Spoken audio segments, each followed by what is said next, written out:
esta semana arranca el tratamiento legislativo del proyecto de presupuesto 2026 que se presentó un par de días atrás. Vamos a enumerar un poco, bueno, qué determina o qué planifica justamente este presupuesto para el año que viene en términos de recursos por un lado, es decir, cómo se va a financiar el Estado provincial, y en términos también de cuál va a ser los destinos de esos recursos, es decir, cómo se va a distribuir el gasto público en la provincia del Chaco. Empecemos por lo primero, los recursos. La provincia tiene estimado, según el proyecto de presupuesto, tener ingresos totales por un total de 4,41 billones de pesos, con B larga, que de alguna manera, bueno, tienen una fuente de financiamiento, varias fuentes de financiamiento, entre ellas la principal son los recursos nacionales por vía automática, que es lo que entendemos comúnmente por coparticipación federal. Este tipo de recursos, y la producción nos pone una plaquita que preparamos al respecto, representa cerca del 76% del total de los ingresos que va a contar la provincia del Chaco en el año 2026. Es decir, básicamente, bueno, 3/4 partes de los ingresos vienen justamente de los que se conoce como tributarios nacionales, que son los que le comentaba, ¿no?, los recursos mayormente de coparticipación federal. Esto de alguna manera ratifica que, bueno, el Chaco junto con otras muchas provincias tienen una alta dependencia de este tipo de fondos y naturalmente, bueno, necesita que la actividad económica también vaya mejorando para que haya mayor recaudación tributaria y poder tener garantizado de mínima lo que se presupuesta y también la posibilidad de tener un poco más de fondos. El 12% de los recursos para el año que viene se prevé que sean los tributarios de origen provincial. ¿Qué son estos? Ingreso bruto, sellos, impuesto inmobiliario y otros impuestos menores que cobra la provincia. ATP, básicamente. Lo que es ATP, exactamente, bien, tal cual. El 6% del resto de los recursos son transferencias nacionales, que son las que comúnmente denominamos las no automáticas o incluso discrecionales, como también solemos llamarle mucho, ¿no? Es importante este punto porque si uno ve, por ejemplo, el presupuesto 2025, que es el que está vigente ahora, solamente el 4,5% de los fondos para este año que estaba presupuestado venía por esta vía de transferencias nacionales. Ahora crecería al 6%, lo que de alguna manera da la pauta de que posiblemente haya una mejora o se prevé una mejora en la llegada de fondos nacionales que son por fuera de la coparticipación, lo que sería de alguna manera, bueno, una especie de resultado de gestiones provinciales con el gobierno nacional, ¿no?, con este marco de la alianza institucional y política también que tiene el gobierno provincial con la Libertad Avanza, que podría derivar en mayores fondos. Uno de ellos, que se anunció luego de la presentación del presupuesto, pero que vamos a seguramente verlo en el debate parlamentario, tiene que ver con lo que hablamos hace unos días atrás de el financiamiento de la caja previsional. Digamos, ahí también es un flujo de fondos que no estaba hasta este momento, que va a estar también el año que viene, y bueno, eso va a engrosar de alguna manera los fondos que llegan a la provincia por parte de la Nación.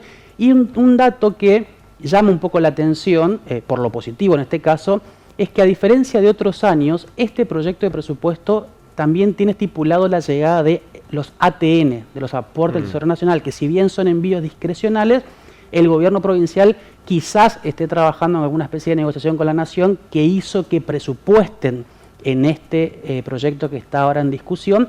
Un total son cerca de casi 33.000 millones de pesos por esa vía. Eso no solía ocurrir en los presupuestos anteriores, así que puede ser una buena señal de cara a la caja provincial para el año que viene. Pero estos ATN serían algo hipotético, digamos, para el año que viene. Y sería obviamente un factor de negociación posiblemente. Ajá. Es probable que al momento de que este presupuesto fue elaborado hayan incorporado esos ATN en el marco de la ley que había sido aprobada, claro, pero que luego fue vetada, es probable. Pero también no hay que descartar la posibilidad de que quizás ya haya algún tipo de negociación avanzada entre el gobierno provincial y el gobierno nacional, en donde quede de alguna manera establecido que empiecen a liberar con un poco más de velocidad y un poco más de frecuencia estos fondos que hoy son bastante retenidos por el Estado Nacional, no hay que se distribuye muy poquito. Exacto, me imagino que debe ser de esa manera, Alejandro, porque no es imposible que vos, bueno, el presupuesto son las pautas o son los puntos que detallan tanto los ingresos y para dónde van a ir. Y si es algo irreal no lo pondrían, ¿no? No estaría considerado porque no sería algo cierto. No podés programar o no podés definir después absolutamente nada. Totalmente. Bueno, el presupuesto es una hoja de ruta que tiene obviamente las proyecciones correspondientes que incluyen no solamente proyecciones de tipo macroeconómicas, también incluyen esto que decíamos, ¿no, Elsa? de seguramente canales de negociación abiertos que podrían asegurar cierto flujo de fondos para el año siguiente. Y bueno, volviendo al tema de los ingresos, hay después un 6% restante para completar el total de los 4,41 billones de pesos presupuestados de recursos, que son recursos varios. Básicamente son derivados de la renta de la propiedad, derivados de intereses que la provincia cobra por haber otorgado algún tipo de préstamo, derivados de recursos propios de capital, por ejemplo, si se hace una venta de un activo fijo en la provincia. Son recursos que son relativamente menores, son muchos conceptitos, pero con recursos con volúmenes relativamente menores y bueno, complementarían este 6% final del total de la masa de recursos. Vamos a los gastos. Decimos 4,41 billones de pesos el presupuesto de los recursos. Ahora, 4,41 billones de pesos también es el presupuesto del gasto. Ahora, más adelante vamos a ver un poquito la pequeña diferencia entre ambos. El 53% de este total de gastos que el presupuesto establece para el año que viene es en salarios, en lo que se denomina gasto en personal. Acá, más allá de que todavía hay mucho dime y direte, digamos, pero todavía no tenemos un análisis todavía demasiado exacto, no podemos estimar qué grado de recomposición salarial o no podría haber el año que viene. ¿Por qué? Porque si uno compara el proyecto, mejor dicho, de 2026 contra el presupuesto aprobado 2025, hay una diferencia sustancial que es importante, pero el presupuesto 2025, volviendo a lo que decíamos Elsa antes, fue una proyección que después con el tiempo la ejecución va siendo distinta, a veces más, a veces menos. ¿Qué dice el gobierno provincial? Que este monto, este 53% que representa el gasto salarial, sería un 10% más de lo que es el gasto, o lo que sería, mejor dicho, el gasto salarial total de este año, pero para eso falta que el gobierno provincial, algo que lo va a hacer porque he sabido de primera mano que lo van a hacer en las próximas semanas, van a presentar en la legislatura la proyección a fin de año completa para que podamos hacer la evaluación de cuánto varía porcentualmente un año a otro, ¿no? Pero más de la mitad del gasto va a salarios, como suele ocurrir en la provincia del Chaco, por lo menos en los últimos años, que tiene en ese punto el mayor nivel de erogaciones, ¿no? En coparticipación municipal, las transferencias a los municipios que está establecida por ley, eso representa el 13% del gasto total de la provincia. El 8% iría a lo que es inversión pública, se le llama inversión real directa, que básicamente es un conjunto de erogaciones vinculadas a inversión pública, construcciones, obra pública, etc.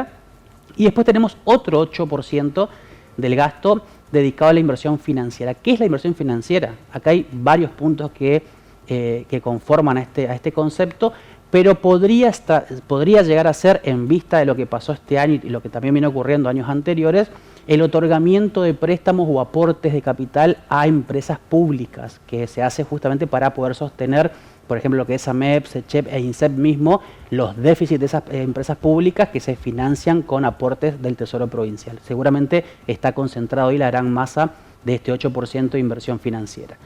Bienes y servicios varios, también el 8% del gasto. ¿Qué es esto? Bienes de consumo, insumos para hospitales, insumos para escuelas, etcétera, y servicios no personales, que básicamente son un conjunto de servicios diversos que el Estado frecuentemente contrata, ya sea financieros, profesionales, jurídicos, etcétera, que hacen al funcionamiento del Estado.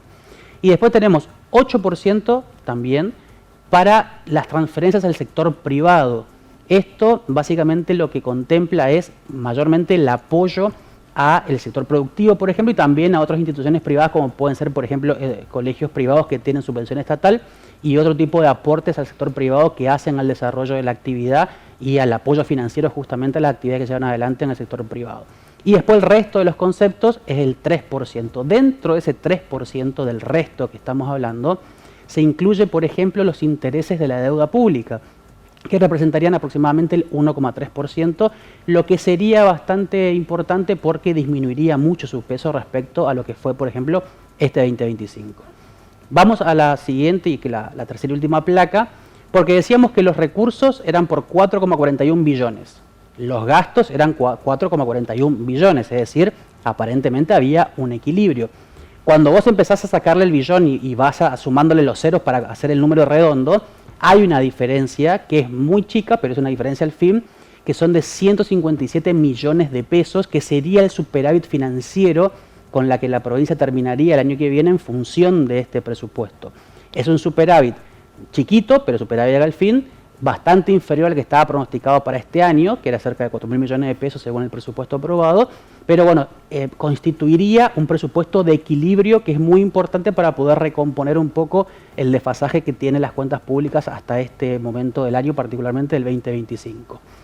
En términos de endeudamiento, ¿qué plantea este presupuesto? La posibilidad de tomar crédito, que ya algunos están en discusión, por ejemplo, con el Fomplata para extensión de créditos para diferentes obras públicas, que estarían en torno a los 218.000 millones de pesos. Pero lo positivo que plantea el proyecto es que el pago no de intereses de la deuda que recién hablábamos antes, sino de la amortización de la deuda. ¿Qué significa esto? Pagar el capital del crédito que tomaste, estaría en torno a los 330.000 millones de pesos. Cuando uno cruza lo que pagaría por deuda respecto de la deuda nueva que tomaría, bueno, podría haber, mejor dicho, según el texto del proyecto, un desendeudamiento bastante importante para la provincia que de alguna manera también le quita peso financiero para los próximos ejercicios. Y finalmente hay un plan de obra que por cuestiones de tiempo no lo detallamos, pero vamos a seguir contándolo en las siguientes ediciones de Noticiero Central, que es el detalle de cada una de las obras públicas por jurisdicción y por detalle específico que plantea el proyecto,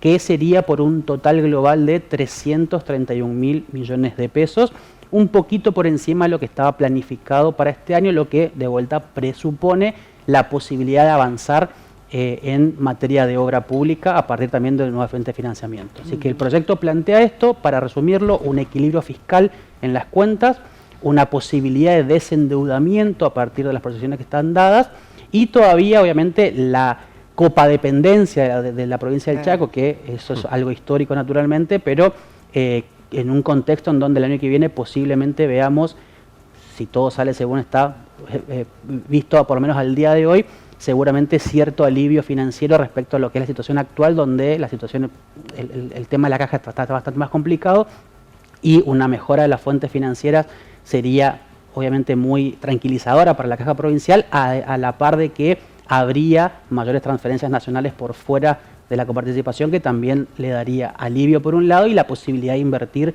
en cuestiones de inversión pública también por otro. Perfecto. Bien. Bueno, excelente, Ale. Clarísimo como siempre. En otra oportunidad hablamos de la obra pública, ¿no? A ver qué se puede llegar a venir el año que viene. Hay mucho por detallar en ese punto, así que vamos a ir mirando punto por punto después en otra edición noticiero.